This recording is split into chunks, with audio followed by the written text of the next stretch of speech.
Hi everybody, it's Dandruff with your news Cartridge for Tuesday, August 8th, 2017. I just wanted to say sorry about the audio issues for the last two episodes. I was able to fix it halfway through yesterday's show, and it should be fine now. Today we begin with a little bit of mobile game news. Darkest Dungeon is coming to iPad in just over 2 weeks on August 24th. Next, this beautiful Metroid-themed new 3DS XL emblazoned with the one and only Samus on the side, releasing on August 15th. Nintendo is also releasing a line of SNES look-alike accessories for the Switch, and from what I can tell, it's mostly going to be Pro controllers. Joining the lineup for Injustice 2 is the Tamaranian Starfire, as part of new DLC that released today. No Man's Sky will update to version 1.3 soon, and it looks as though Stargate-like portals are going to be added. Will this allow players to go back to a system they once were in, or what do you think their purpose is? Let me know in the comment section down below. GTA Online has gotten a new adversary mode called Overtime Shootout, and Rockstar is offering double money in RP for this new mode until August 14th. Available for purchase is the new HVY Night Shark, stocked with two front-mounted machine guns. The Summer Games event has returned to Overwatch, and with the return of the old rewards come some new ones, like this ready-to-grill Beach Bum Soldier 76. The Xbox One got a facelift to its UI today, which now allows for more flexibility with its customization. All options are now on a game-by-game basis rather than being global, and you can choose to stream only game audio while streaming to Mixer, or all audio, including voice chat. Another feature to arrive to Xbox One today, and it confirms the rumors: Spotify is now available to play your favorite songs while you play your favorite games.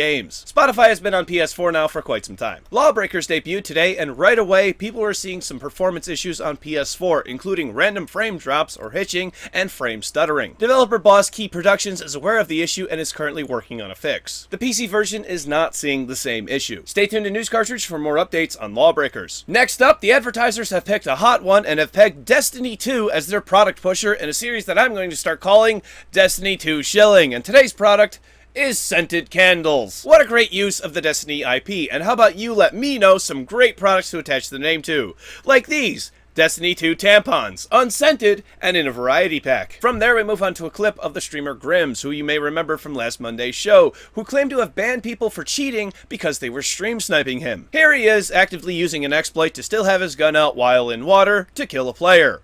And then he laughs about it. It just seems weird to me that he would kill someone using an exploit and then be someone who is claimed to have allegedly banned people for using exploits as well. But Dandruff, didn't you just upload a video yesterday of glitching and killing people in PUBG? Yes, but I don't want people banned for glitches, I don't know how I triggered it, and I'm not able to replicate it. Which brings us to our final topic today, being Hellblade: Senua's Sacrifice, which just released for PC and PS4. Not only did Jim Sterling give the game a 1 out of 10 due to encountering a game-breaking bug that prevented him from going back or progressing in the game, the community in general seemed to have a problem with another aspect. By the way, Mr. Sterling did say he rescinded his score because he acted out of emotion, and up until that point, he was enjoying the game. Hellblade features permanent death, but only if triggered by a certain number of deaths over a certain number of checkpoints. A theme of the game is being afraid of the dark, and the developers wanted the player to share the main character's fear by having their playtime always at stake. And while that does make sense, it is not only turning players off of the game, it's keeping them away entirely. Personally, I do not like permadeath in games I play. I want to be able to load and then retry a situation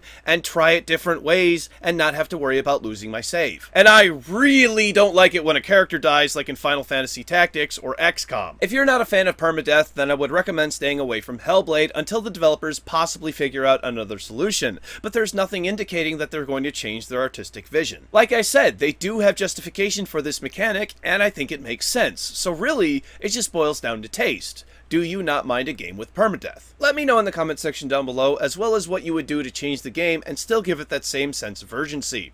Thank you.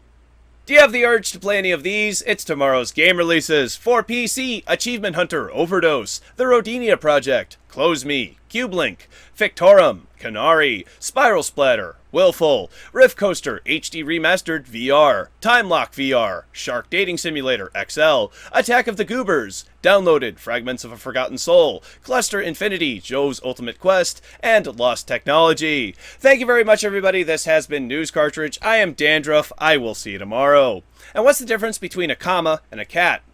A comma is the pause at the end of a clause, and a cat has claws at the end of its paws. That's actually a really good joke. That is actually a wonderful joke. It's fun to say. A cat has a oh shit, I can't do it now. Comma is the pause at the end of a clause. The cat has claws at the end of its paws. It's really it's fun. It's really it just kind of, once you learn how to do it, it just kind of goes right. It just rolls off the tongue like butter. So As much as I don't like permadeath, I'm kind of interested in this Hellblade Senua Sacrifice game. I don't know what it is. It's a horror game of sorts, so I'm kind of only mildly interested in it. If somebody were willing to throw a code at me, I'm not asking for a code, please don't throw me a code. But if somebody were just like, hey, I have an extra one, I'll give it to you if you really want to play it, I'd be like, okay, sure, I'll play it. I'll make a video, I'll dedicate it to you, whatever. We'll get you some free advertising, shout out, whatever you want, that sort of thing. I'm like I said, I'm not asking. You don't have nobody. Please don't do that if you don't want to. I'm playing PUBG. I'm loving PUBG. I'm loving the hell out of PUBG lately. So that's what I'd rather go play. But this idea of I'm not totally against this. Okay, I'm not completely against this. The internet's freaking the fuck out, as the internet does, as far as I'm concerned. The internet's just kind of freaking out. But I'm not completely against this in total. What happened to Sterling, I feel like is an outlier case and not necessarily something that is indicative of every play style. Although he did get locked out of a door and it auto-saved right after he did that, so he just was not able to get back. So therefore, he gave the game a 1 out of 10 out of frustration. Like, go watch his video. I'll include a link to it in the description down below. I played part of it at some point during the video, so yeah. I like the idea that you have to get through this game without dying so many times, and that is the core mechanic. That is a core mechanic of this game. It really is. If you don't get through it without dying a certain number of times, or at least it seems that way, you lose. This is a mechanic of the game. It's not punishing you to punish you. It's not being unfair to punish you. They're trying to put something at stake, like I said. So I mean, how do you do that without necessarily gambling money? You know, you're either going to gamble time or money, and in this case, they're picking time. And I think that's a much better business model, or a much better way of going about things than doing with money and DLC. So really, if you look at it from the other way around, it's like, oh well, yeah, they could be like, put down $2, and if you die too much, you don't get your $2 back. But if you do die, you get $2, or if you don't die enough, or whatever, if you beat the game, you get your $2 back, maybe a little more. Maybe that's actually gambling at that point, though. Maybe that's bad. But really, to have you gamble with your time it's not really a bad thing. And to try to push you to keep getting better, and the you know, get better at doing this part or redo it all, is what this game is. It's not that terrible of a mechanic. I'm not on board with it, per se. I'm not like, ooh, that sounds like something I want to do. No. This whole Kingdoms and Castles thing, I was like, you get to, it's like Banished, but with combat? Oh, I'm all about that, which I gotta go play more of that. You know, that's something I'm all about, I'm great on, but permadeath, it looks interesting. And the game looks pretty as hell. The game looks absolutely stunning. Really, really well done art direction. I don't know. I'm going to be on, just change gears real quick. I'm going to be on League of Heroes podcast again this week.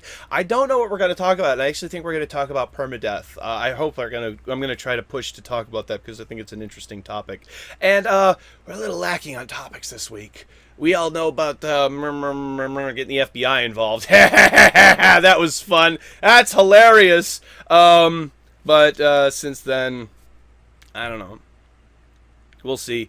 Well, please, everybody, go check that out. Go check out my friend Musical Antihero. He's a great YouTuber, great streamer, great all of that. I am really hot. It's not even the camera shutting down. I'm shutting down, everybody. Camera's not, I promise. Social media links are over here. It's just freaking hot up here. It is really hot. Whoo! Click over here to subscribe to my hot channel, and click over here to watch yesterday's episode where we talk about Shadow of War having microtransactions and loot boxes in a single-player game. Who'd have thunk that? Wow, gambling mechanics. Bye, everybody! No Man's Sky will update to version 1.3 soon, and it looks as though Stargate-like portals are going to be added. Can't keep that one because of some asshole with a fucking no muffler.